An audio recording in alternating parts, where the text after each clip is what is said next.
Hello everyone, welcome. Thank you for joining us. I'm Louis, and we're here broadcasting live from the Dandenong Ranges outside of Melbourne, Australia. And here on December 31st, 2017, minutes away from ushering in the new year. In very close to very near the first time zone too, not too far away. Only a few hours away from the first time zone, right? So, as part of my annual New Year's Eve tradition, I have, those of you who've followed along in years prior, each year I give a divine dispensation for the coming year, a benediction, a blessing that will overlight and guide and shape humanity and the world, but specifically humanity, engaging and living in this world. And then I flesh it out a little bit and show people how it applies to their lives in the world and how to best align with that and let it serve you and use you and grow into a greater, more divine, loving version of yourself and to create greater harmony in the world. This year, 2017, 1 year ago tonight, I had proclaimed this year as the year of unity, and I was just describing, as we spent the last few minutes here, we're at our New Year's Eve retreat, we spent the last few minutes describing and reflecting on how the year of unity played out in the world and in our own individual lives. And one of the things I shared was that in the 19 years that I've been giving these benedictions, these dispensations, I have never before seen to this degree it play out in the world in almost every arena of life. I saw it in politics, in the media, in show business, in the world of entertainment, in people's personal lives, and it was pointed and explicit. I saw themes of conventions, I saw banners, I saw themes of movies and movie titles, and at award ceremonies, people were always giving their acceptance speeches, and the word unity was on the tip of most people's tongues, and it has been in the world. And we were just talking a bit this tonight about how greater unity was created by various means in the world this year than some had seen in a very, very long time. One vehicle that always creates unity, and this year was just exacerbated and exponentially more so, is through tragedies and earth changes and things like that. And we saw some of the largest fires in history, the largest floods, highest rainfalls, most devastating hurricanes ever recorded, size, magnitude, duration, impact, and the devastation of just epic, if not biblical proportion that many of us in all the decades we've been alive have never seen. And historians have never recorded, in some cases, things to this degree. And then this subsequent unity that came in the wake of these things, how people came together, put their differences aside, put their smallness aside, their desires, their selfishness aside, and just came together to help each other to serve the greater good, and how it opened human hearts. I also discussed, I started touching on the area of entertainment, themes in movies, and people speaking, figureheads in the world of entertainment, in giving their talks, their speeches, their public appearances, their interviews with journalists on TV and on radio, and acceptance speeches at award ceremonies, was the single most recurring theme and most common theme was unity and using the actual word. And then we had in the political arena and in the media, as well as in the world of entertainment, this whole wave, which is still going on, of the sex scandals and the sexual abuse scandals and violations, these crimes of all different levels, in both genders and in all three arenas, which are the single most visible, public, and impactful, influential arenas of society.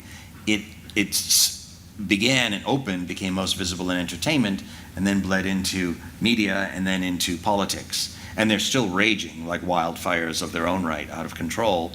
And through those really heart-wrenching tragedies, which are still ongoing, so much unity has come from them People have banded together. People and groups of people whose voices were never heard, never respected, never honored, never protected, never defended, are now, all that has changed and is in the throes of changing. Institutions, companies are creating new policies, new enforcements, new codes of enforcement, new law enforcement, new rules, new articles of incorporation, new everything to raise consciousness to a higher level than it had ever been. People are now becoming more accountable, taking more ownership, expanding themselves to think of their fellow man and woman, brother and sister, to say, I need to widen my gaze and my vision and be more inclusive. Last New Year's Eve, I used the word almost synonymously, unity with inclusiveness or inclusivity, and that's one of the byproducts of these horrible tragedies that have happened and are happening, that they're creating unity in profound and in many cases unprecedented ways. And it's sad that it takes sometimes tragedies to do that, but the end result has been greater unity, greater inclusiveness, and factions and groups bonding that hadn't bonded before, or greater bonding within existing groups. And then another huge vehicle for creating unity is the polarity that had been created in the changing of the guard with the U.S.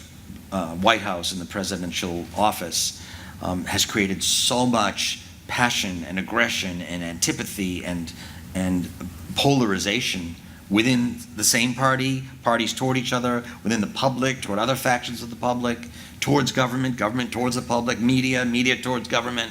It's created so much friction and polarity, which again is bringing about unity, because people now are giving voice to their feelings like never before. People are respecting and listening to each other in ways.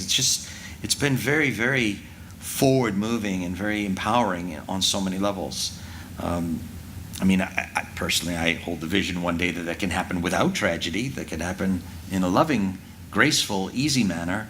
But, there's a concept in the divine, whatever it takes, to get to the top of the mountain, whatever it takes to achieve the highest good is what will happen when as people become more kind and loving and non-judgmental and open toward each other.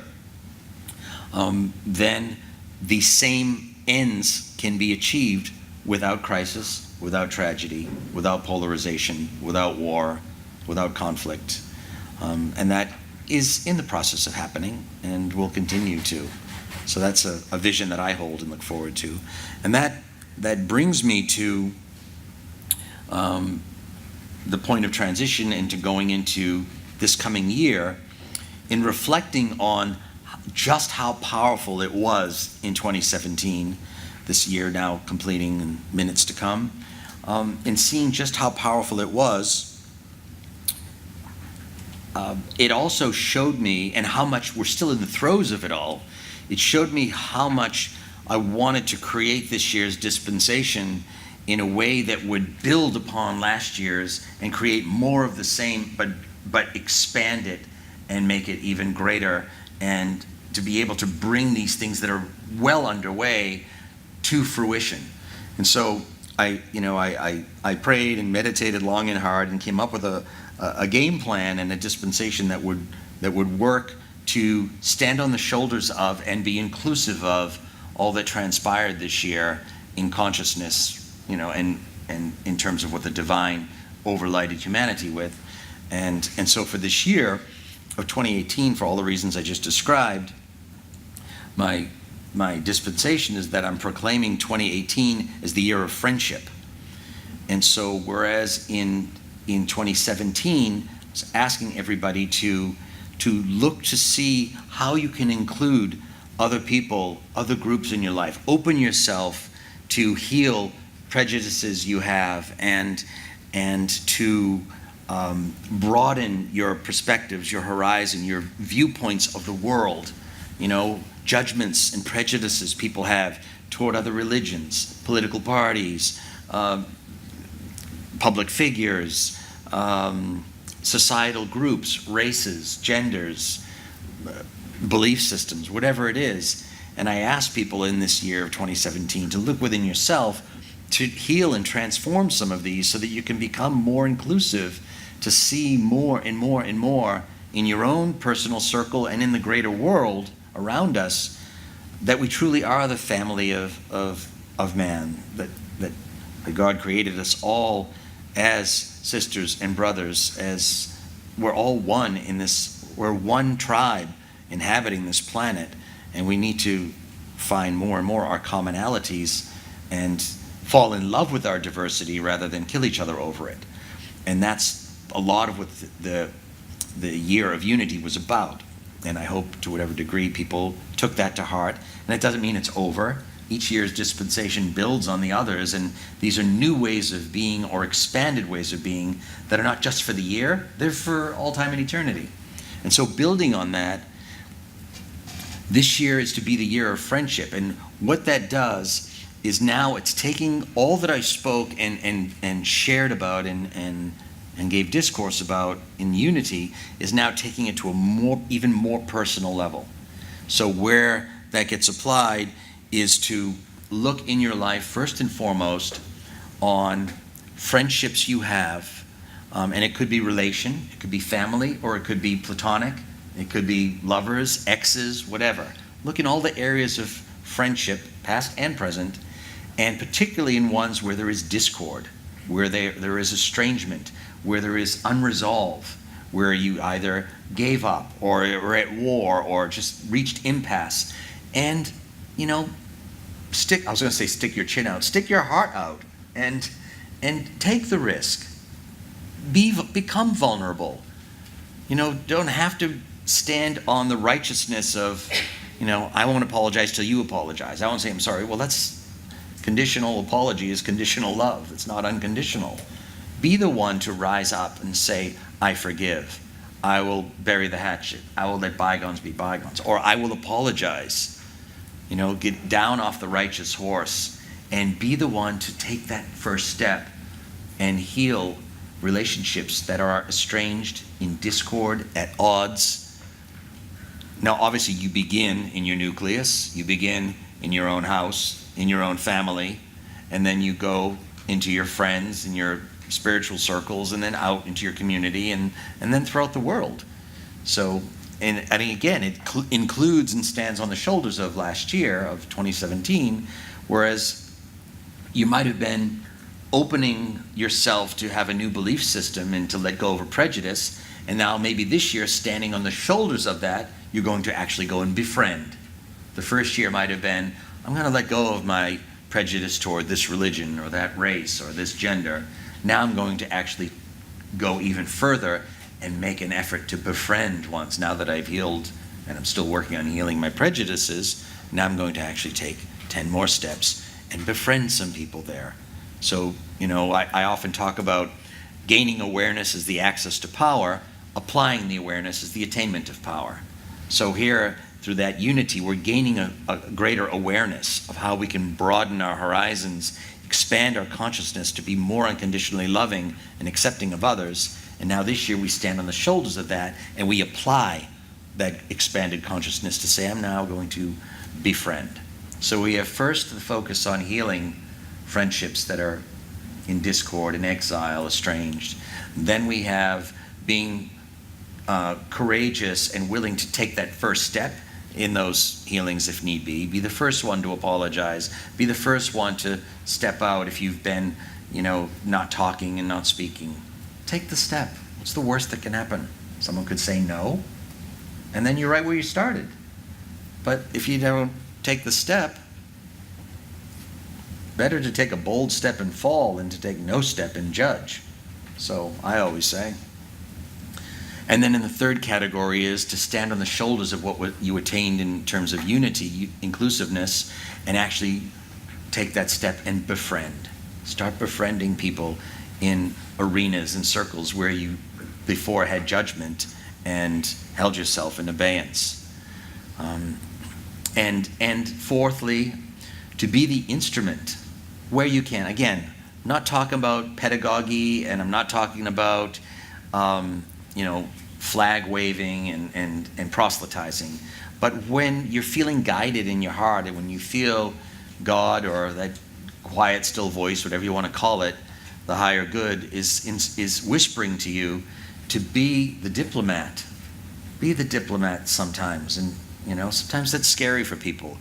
Obviously, shy people are a little more timid to do it than boisterous and outgoing people, but it applies to everyone. If we're listening in our hearts, there are times when all of us get asked to be ambassadors, and look at the times when we say yes and when we say no. When ego's in the way, vanity, pride, fear, shyness, shame, whatever, and take the step. Step into that. When you feel in your heart that you're being asked to mediate discord between friends, or to be a diplomat or an ambassador, where you can help bring peace where there wasn't. Things like that. I gave you 4 primary areas where friendship, can grow and expand, and we can see this spread. Let that be the wildfire that spreads throughout the world.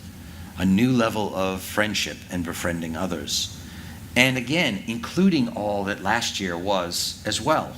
Continue to dissolve and eradicate your judgments of others, your prejudices toward others. And not in this general, vague way. Where the rubber meets the road. Let's not keep it about lofty principles. Look in your life. Everybody can be that honest. Look in your life. Almost everybody has some forms of prejudices and judgments. Be very few who have none. Seek them out and transmute them into kind and loving non-judgment, unconditional love, acceptance, inclusivity. You don't have to become a member of a group. You don't have to sign up for clubs, but it's important to let go of those judgments, because that's what begins to dissolve the collective consciousness of war and terrorism. Rather than pointing at the handful of presidents and kings and emperors and prime ministers, make it their responsibility, take it upon yourself. As long as wars still exist inside each human heart, wars will exist on the planet. So it's important to end the wars in here, rather than just pointing or waiting for someone else to do it. Go seek out the wars you have going on inside, and befriend them, and befriend the people to whom those wars and exiles apply.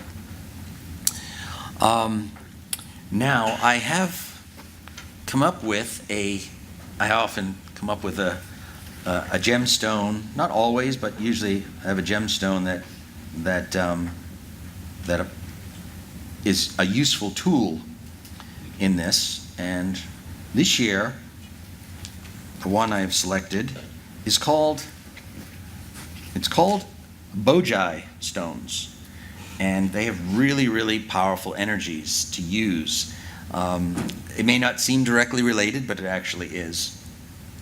These come from a very small area in Kansas, which is pretty much the epicenter of all of North America. And geologists have tested these stones to say that they're some of the oldest rocks in the world. Some geologists say they even go back to the origin of the planet. But I don't want to get into nitpicking over that, but they're very, very ancient. Hundreds of millions, if not billions of years old. And they only come from this one place in the epicenter of North America. And it's interesting that the United States holds the ascension flame for the Aquarian age, and here it is in the center of the country. So very powerful energy. And friendship is a vehicle of spreading unconditional love and inclusion, which then unites the world and brings harmony and peace to mankind as we're moving into this new golden age, the Aquarian age. So what these stones do, they're some of the most powerful healing crystals, stones, in the minerals in the world. Their most powerful property, there are 3 or 4, the most powerful properties. One is that they balance your chakras very, very directly and profoundly. And they also they're one of the most profound healing stones. Excuse me. Their results have been tested with Kirlian photography. People have put them, on their head and had headaches disappear. People have put them on their body, and illnesses and pains disappear, diseases even. Really, really powerful healing stones. They're best used in pairs. There's male and female. The male has protrusions from it, and the females are more soft and round. And they balance polarities in your body, much like the pulsar technology that a lot of my disciples and devotees I've shared about and exposed them to, and they are using. They balance the polarities in your body, which create physical healing, because a lot of the healing comes from imbalances. People can use them in similar fashion that acupuncturists use the needles to unblock meridians in your centers of your body. There are different ways to use them, and again, you can use them as you see fit. A lot of people, the woman who, you can do research on them on the internet, the woman whose property they were found on, her name is Karen Gillespie, and she has some writings out on the internet, and you can look her up. Beautiful lady. I've come to become friends with her. There's a whole story I'll share with you. We don't have time now, we have a countdown, but I'll share with you at this retreat some of the magic around how this all happened. But she herself went out onto the property and gathered stones and sent me some and told me all about them, and it happened in a very miraculous way. So thank you, Karen.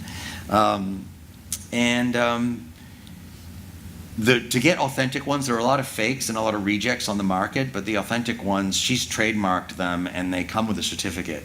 So if they come with a certificate, chances are you're getting the real deal. And they're very, very powerful. So they create physical healing. They balance your chakras and align your chakras. They also, because they're male and female and they balance polarity, they create healing and balance and harmony in your body. And that harmony is in alignment and attunement with friendship. Creating harmony within yourself helps you to create harmony in the world. So it's helping to eliminate the discord within yourself. They also are very powerful protectors. They fortify and increase your auric field of protection. So they're very powerful in terms of protection as well, and balance. They're also, the fourth primary property is they're tremendously grounding. So some people have difficulty, people with, don't get me started on the ADHD thing, but a lot of people who, go by that nomenclature or like to, they will help in that regard. People who have fuzziness, fogginess, confusion, lack of focus, people who have difficulties staying in their body. A lot of people go out of their body a lot. All those different aspects get very grounded and clarified by using these. So that's a tremendous, tremendous property of a stone, of a gemstone, and a mineral. So I offer that to people to use this year in your meditations. They talk about having them, on your being, on your body, and that, sometimes as you have them on longer, you'll feel more the effects of them. Sometimes people will get shocked by them, and they say that's part of their clearing. Don't be concerned about that. When people have discord or the things that are out of alignment, they sometimes will zap, and it's just temporary, and you're not going to get hurt by it. She also talks about them being alive, so that when they're left unattended, she says they actually dissolve and just turn to dust. That there's a living energy and moving in them. She compares them to like Mexican jumping beans that have a little live worm in them, and they won't. I doubt they'll actually move on your counter, but who knows? But she says they need that constant touch. She even talks about if you're not going to be touching them, she said do not store them in metal. And she actually recommends having them on leather or fur because it's the closest thing to the touch of a living being. So, but again, people who are hardcore vegans, you might have to substitute that for something else. But do not put them in metal and do not submerge them in water because they can dissolve. But lack of attention and lack of affection to them says they dissolve and turn to dust. I didn't know that about them. So just putting a few things out there. And again, like a lot of crystals, they love the light of the full moon to cleanse and charge them. They like early morning sunlight, late afternoon light. So as you go ahead and find your bojai stones in the world, use them and create greater harmony and healing and balance and groundedness in yourself so that you can be the more harmonious emissaries of unconditional love and unity and inclusion in the world. All right, beloveds, we only have a couple of moments till our countdown. I wish everybody a very happy and healthy and prosperous new year, and may it first and foremost be filled with the seeding and expansion of friendship, and have that also include befriending yourselves. Find areas where you've been in exile from yourself, things that you have left repressed, avoided, denied, escaped, or self-deceived, and befriend those as well, first and foremost. All right. So we're going to have a short break, and then we're about to have a countdown in just 2 or 3 minutes. 10, 9, 8, 7, 6, 5, 4, 3, 2, 1. Happy New Year, planet Earth, humanity. I love you. Spread the love. Year of friendship. Yay! Salud, perche.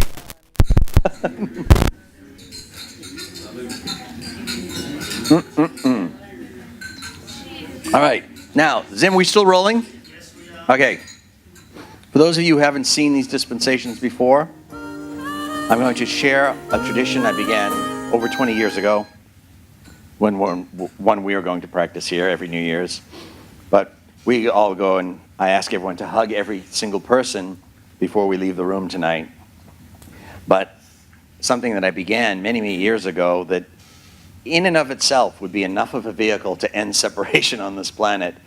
At the beginning of my ministry, official ministry, I created what I call the divine or proper way of hugging, which is to the right, because humanity does pretty much everything in separation or has, and we even learn to hug in separation so that our hearts don't touch.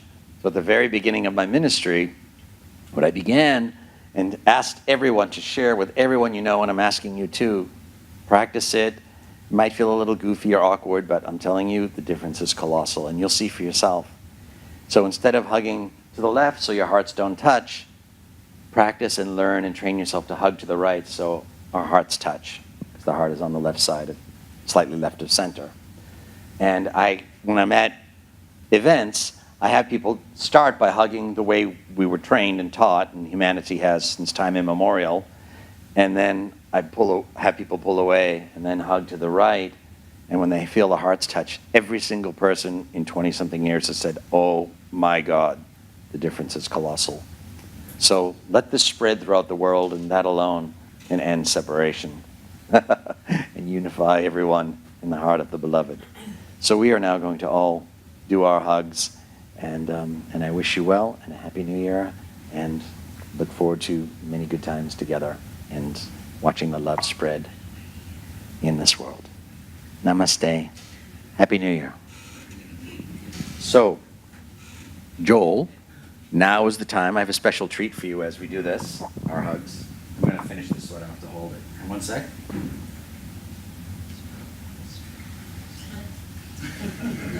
There we go. All right. Special treat for our group hug tonight. Joel, leave it on a continuous loop. In honor of the year of friendship, let's begin it with...